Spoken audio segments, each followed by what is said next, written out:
Hello everyone, this is Anthony and I'll be telling you a little bit about the communicative approach method. So I'm gonna start this by telling you what it is, and the communicative approach method is also known as the communicative language teaching method. And there's a Dr. CIIILA.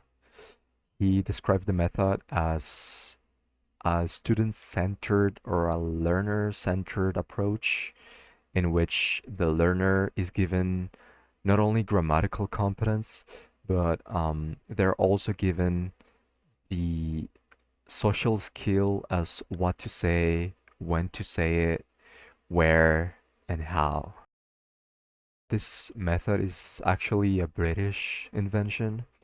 Um, it was first proposed in the 1970s in England, and then it gained acceptance in some countries in Europe and also in English-speaking countries, and later on in Western and Asian countries. Well, the communicative language teaching method, or CLT for short, was actually invented in response to those traditional language teaching methods that heavily emphasized those grammar rules and rote learning. Actually, the communicative approach method needed more than one person to be developed. Some of its main authors are Noam Chomsky, J.R. Firth, Whittleson, M.A.K. Holliday, D. Himes, J. Gompers, among many other authors. One of the main principles is that communication is essential, is like the main key about learning a language. So if you're learning a language, you might want to use it on a daily basis in a random conversation, like when you're in a restaurant ordering food or when you're just asking for directions. Another main principle is that language must be appropriate to the situation. We're not going to use the same words that we use when we're talking to a friend than when we're talking to an elderly person or when we're just talking to our boss, maybe. We need to change our vocabulary depending on the context. If it's a formal conversation or an informal conversation. And then we have communicative activities too. That includes games, role playing, problem solving tasks. And in this part, students or learners are asked to role play. Maybe one learner can play the role of a shopkeeper, and the other one can play the role of a customer, and they can interact and have a conversation as if they were in a real life conversation. The teacher just acts as a facilitator or a guide for students.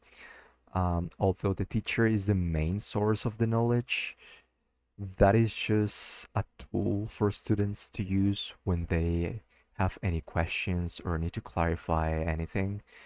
But the students are there to practice daily conversations with a pair, so they both practice all the four skills, and the teacher is just there in case something needs to be corrected.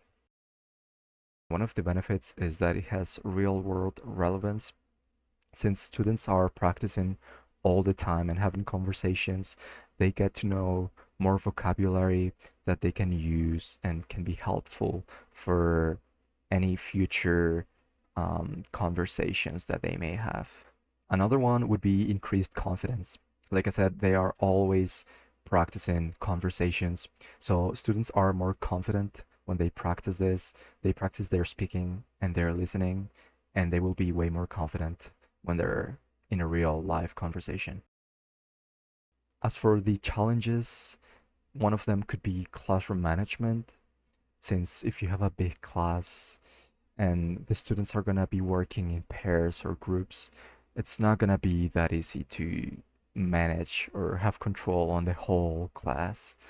Another one would be time, the time that it consumes, since you need to be watching TV shows or series, maybe movies, or listening to music. That is something to take into consideration. And last one would be the student proficiency.